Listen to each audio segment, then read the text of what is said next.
राजू की माँ का आधा चेहरा जला हुआ था।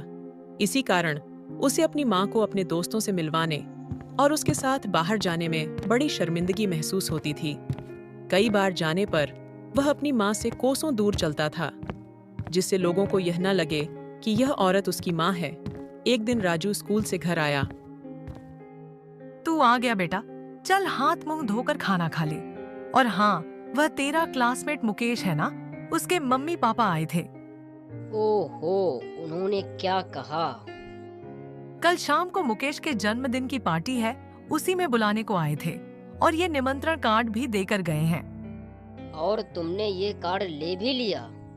अरे घर के अंदर से कह देती कि घर पर नहीं हूँ। क्या जरूरत थी तुम्हें यह चेहरा लेकर उनके सामने जाने की? क्या सोच रहे होंगे कि राजू की माँ का चेहरा कितना गंदा है। राजू वहां से पैर पटकता हुआ चला गया। राजू की माँ वहीं खड़ी खड़ी आंसू बहा रही थी। राजू अपनी माँ से इतना गुस्सा हो गया था कि वह मुकेश की जन्मदिन की पार्टी में भी नहीं गया। इस घटना के कुछ दिनों बाद राजू अपना टिफिन बॉक्स ले जाना भूल गया। सुबह के 10 बज चुके थे। 10 बजे को आए, राजू अपना टिफिन भी नहीं लेकर गया। पता नहीं उसने खाना खाया कि नहीं। मैं स्कूल में टिफिन लेकर जाऊंगी तो मुझ पर गुस्सा होगा। इसी डर और झिझक की वजह से वह टिफिन लेकर नहीं गई, परंतु वह ममता में विवश होकर टिफिन लेकर स्कूल पहुंच गई। उसी समय राजू के स्कूल में खेल का पीरियड चल रहा था। माँ को राजू ग्राउंड में अपने दोस्तों के साथ खेलते मिल गया। बेटा राजू, देख मैं तेरा टिफिन लाई हूँ। तू आज इसे घर पर ही भूल कर आ गया था। राजू दौड़ते हुए जल्दी से अपनी माँ के पास जाकर टिफिन ले लेता है और कहता है, अरे माँ, तुम यहाँ क्यों चली आई? मेरे सारे दोस्तों ने तुम्हें देख लिया। अब तुम जल्दी से चली जाओ यहाँ से। राजू के सारे दोस्तों ने राजू की माँ का चेहरा देख लिया था और अब राजू का खेलने में मन नहीं लग रहा था। कुछ समय बाद छुट्टी होने के बाद राजू जल्दी जल्दी घर आया और वह गुस्से में बिल्कुल लाल था। क्या जरूरत थी माँ आपके स्कूल आने की? एक दिन टिफिन नहीं खाता तो मर थोड़ी न जाता। सारे स्कूल ने तुम्हारा चेहरा देख लिया। मेरे सारे दोस्त तरह तरह की बातें कर रहे हैं। आज से मैं स्कूल ही नहीं जाऊंगा माँ। नहीं बेटा, ऐसा बिल्कुल मत करना। मुझसे बहुत बड़ी गलती हो गई। तुझे बहुत बड़ा आदमी बनाने के लिए तेरी माँ दिन रात दिहाड़ी मजदूरी करके पैसे जोड़ रही हूँ और तुझे पढ़ा रही हूँ। आज से मैं तेरे दोस्तों और तेरे जानने वालों के सामने नहीं आऊंगी। मैं तुझसे वादा करती हूँ। किसी तरह माँ राजू को समझा बुझाकर उसका गुस्सा शांत किया। अब वादे के अनुसार राजू की माँ किसी के सामने नहीं जाती थी। इसी तरह कई साल बीत गए।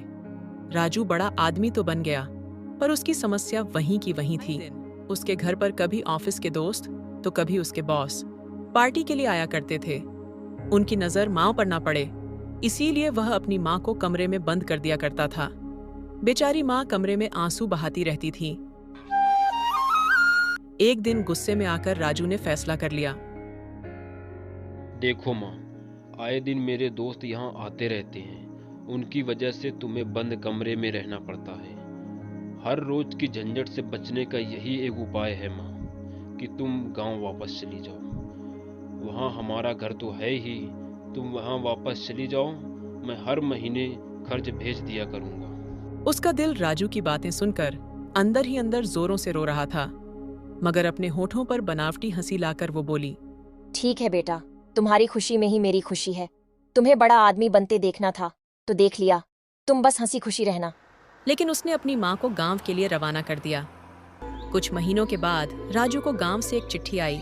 राजू ने चिट्ठी खोलकर देखा तो उस पर माँ की मौत की खबर थी। अपनी माँ का क्रियाकर्म करने के लिए राजू अपने गांव गया।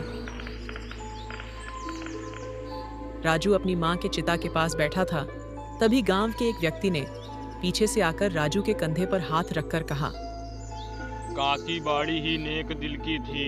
उनके मन में किसी के लिए रत्ती भर भी खोट नहीं था।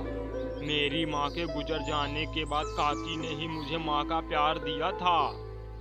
जब अनाथ बच्चों के लिए इतना कुछ किया उन्होंने, तो सोचो अपने बच्चों के लिए उन्होंने क्या कुछ नहीं किया होगा।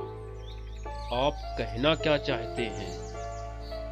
ये कि काकी ने बचपन में तुम्हें बचाने के लिए खुद ही अपने चेहरे को जला लिया। और चुपचाप लोगों की नफरत सहती रही। यह सुनकर मोहन को बहुत बड़ा झटका लगा, पर उस व्यक्ति ने बोलना जारी रखा। तुम 2 साल के थे जब खेलते खेलते जलते चूल्हे की लकड़ी निकाल ली, जिससे पहले की गरम चूल्हे में रखी कढ़ाई तुम्हारे ऊपर आ जाती, उससे पहले तुम्हारी माँ खुद आ गई। उससे तुम्हें तो कुछ नहीं हुआ, लेकिन तुम्हारी माँ का आधा चेहरा और आंख जल गई। ये सब बातें सुनकर राजू फूट फूट कर रोने लगा। माँ का क्रियाकर्म करवाने के बाद उसने अपने माँ के नाम की एक समाधि बनवाई, जिसमें लिखा था, ये समाधि ममता की उस देवी की है जिसके प्यार के सामने दुनिया की सारी दौलत फीकी पड़ जाती है। लेकिन कुछ अभागे ऐसे भी होते हैं जो इस प्यार को जीवन भर समझ ही नहीं पाते।